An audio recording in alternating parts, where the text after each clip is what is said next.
ఈ పాలనే నిజమైతే ఎందుకు రద్దు చేయమన్నాడు ఆయన? ఇలా చేస్తావా? ఆ మంత్రిని బర్తరఫ్ చేస్తావా? ఇంత మంచి జరుగుతున్న పాలనలో నువ్వు రద్దు చేసి ఎందుకు చెడ్డ పేరు తెస్తావు? నాకు మచ్చ నిలుస్తామని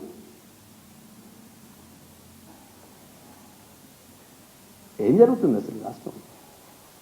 ఏమన్నా ఒక్క నిమిషం ప్రజల కొరకు ఆలోచించిన సందర్భం ఉందా ముఖ్యమంత్రి, మంత్రులు? ఇక్కడన్నా ఒక ఇచ్చిన హామీ గురించి ఆత్మవిమర్శ చేసుకునే సందర్భం ఉందా? ఒకటి దొంగలు కలుసుకొని ఊర్లు పంచుకున్న పద్ధతి కనబడుతుంది. ఇక్కడ ఊర్లు కాదు, దొంగలు కలుసుకొని మూటలు పంచుకుంటున్నారు. ఇది కనబడుతుంది మనకు. కలుసుకునే కాడ పంచాయతీలు, ఇంట్లోనే మీ చీకటి దొంగలు కూడా బయట పెట్టుకుంటున్నారు. మీకు మద్దతున్న చీకటి దొంగలు కూడా బయట పెట్టుకుంటున్నారు. నేను అప్పుడే చెప్పినట్టుగా మీరు పెంచి పోషించిన స్లాటర్ హౌజ్లే ఇవాళ మీ పాలిట చేపాలి, దళారీ లేకుండా మీరు పెంచి పోషిస్తున్న స్లాటర్ హౌజ్.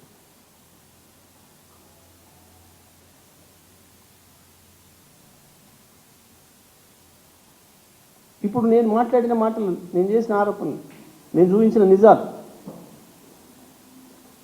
ఇవి గత 6 నెలలుగా తెలంగాణ ప్రజలు, తెలుగు ప్రజలందరి దృష్టిలో ఉన్నాయి. మొత్తం కూడా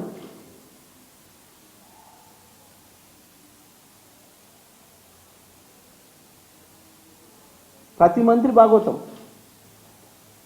ప్రజలు చర్చ చేసుకుంటున్నారు.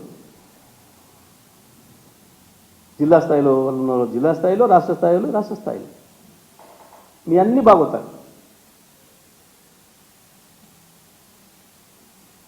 మీరు ఎంత నీచానికి దిగజారుతున్నారో, పరిపాలన వదిలేసి, ప్రజల సంక్షేమం వదిలేసి, రాష్ట్ర అభివృద్ధిని వదిలేసి మీరు చేస్తున్న దుర్మార్గ పనులు ఎటువంటివో ప్రజలు గమనిస్తూనే ఉన్నారు.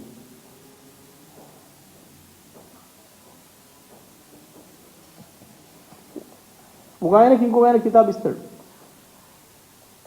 నిజమే, ఇవాళ ఈ 2 కథనాలను చూస్తే ఏమర్థమవుతుంది తెలంగాణ ప్రజలకి, తెలుగు ప్రజలందరికీ? 2 కథనాలు కూడా ముఖ్యమంత్రి మొన్న 1వ తారీఖు నాడు పోయి ఎవరి కాళ్ళు ముక్కొచ్చిండో అక్కడనే వచ్చినాయి.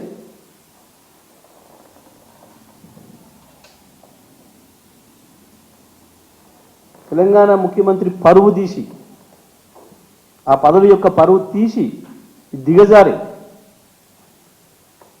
కేవలం నీ దొంగతనాలన్నింటినీ దాచిపెడతారు రాయకుండా అని చెప్పి నీ బాస్ ఆర్డర్ల మేరకు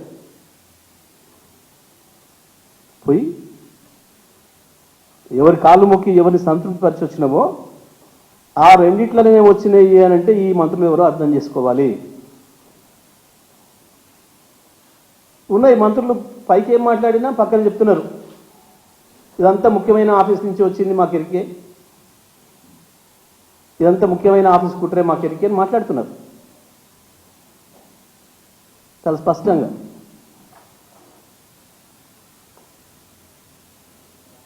కనబడుతుంది. పాత కాంగ్రెస్ కార్యకర్తలందరూ కూడా మాట్లాడుకుంటున్నారు, వరుసగా మా మంత్రుల మీద ఎందుకు జరుగుతుంది ఇది?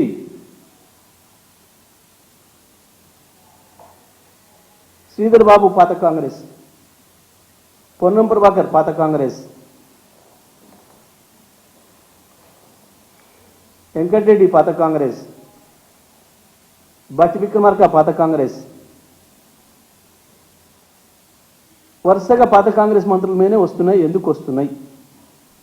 ఏం జరగబోతుంది రేపు భవిష్యత్తు? చాలా స్పష్టంగా కనబడుతుంది. Revanth Reddy to Modi via Babu, via Babu. ఇలా ఖమ్మంలో కనబడ్డది నీ భాగవతం. చాలా స్పష్టంగా తెలుగుదేశం జెండాలు పెట్టుకొని నీ కాంగ్రెస్ సభలో ఏమని విజ్ఞప్తి చేస్తాడు? తెలుగుదేశాన్ని ఖతం చేసిన కేసీఆర్ను పాత్ర పెట్టాలి. బిడ్డ రేవంత్, నీ బాబు చంద్రబాబు ఇట్నే ప్రగల్భాలు పలికి పత్తా లేకుండా పోయింది తెలంగాణ నుంచి. తెలంగాణలో పాత్ర పెట్టిన ప్రజలు నీ బాబును, నీ పార్టీని. ఇట్లనే ప్రగల్భాలు పలికిండు. ఎక్కడుంటుంది తెలంగాణ? మగల పుట్టింది పుబ్బలబోతుంది. ఇట్లే అహంకారంతో నీ లెక్కనే అవాళ నేను ఇక్కడ ఉన్న రాష్ట్రంలో పైన కూడా నా ప్రభుత్వం ఉంది, కేంద్రంలో ఏమున్నది? కేసీఆర్ గింత బక్కపలసినోడు, జేబులో రూపాయి లేదు, ఒంటి మీద చిటికాడు కండలేదు, ఉత్తనే ఉఫ్ఫని ఉత్తా కలలుగా అన్నాడు నీ బాబు. కానీ ఇలా నువ్వే చెప్తున్నావు నీ మాటలతోనే. పాతాళ లోకంలో పాత వేసిండ్రు ప్రజలు, తెలంగాణ ప్రజలు. కేసీఆర్ రాజకీయంగా ఎదుర్కొన్నాడు చంద్రబాబుని, పాలసీలతో ఎదుర్కొన్నాడు. ఇలా చెత్తవాగుడు వాగలే. నేను పాత్ర పెడతాను ఎప్పుడు అనలే. రాజకీయంగా నీ చంద్రబాబు విధానాలు ఆయన పాత్ర వేసినాయి. తెలంగాణ చేసిన ద్రోహానికి తెలుగుదేశం పాత్ర ఇవ్వడం. ఇక్కడ ఈ 2 నాలుకల ధోరణి, తెలంగాణ పైన సవతి తల్లి ప్రేమ కథం చేసినాయి. నువ్వు అనుకుంటున్నావు ఇవాళ ఉన్న ఇంతంత చిన్న అధికారాన్ని చూసి కేసీఆర్ ప్రజల్లో ఉన్న అభిమానం యొక్క అధికారం ముందట ఒక చిన్న గడ్డి పోసవి.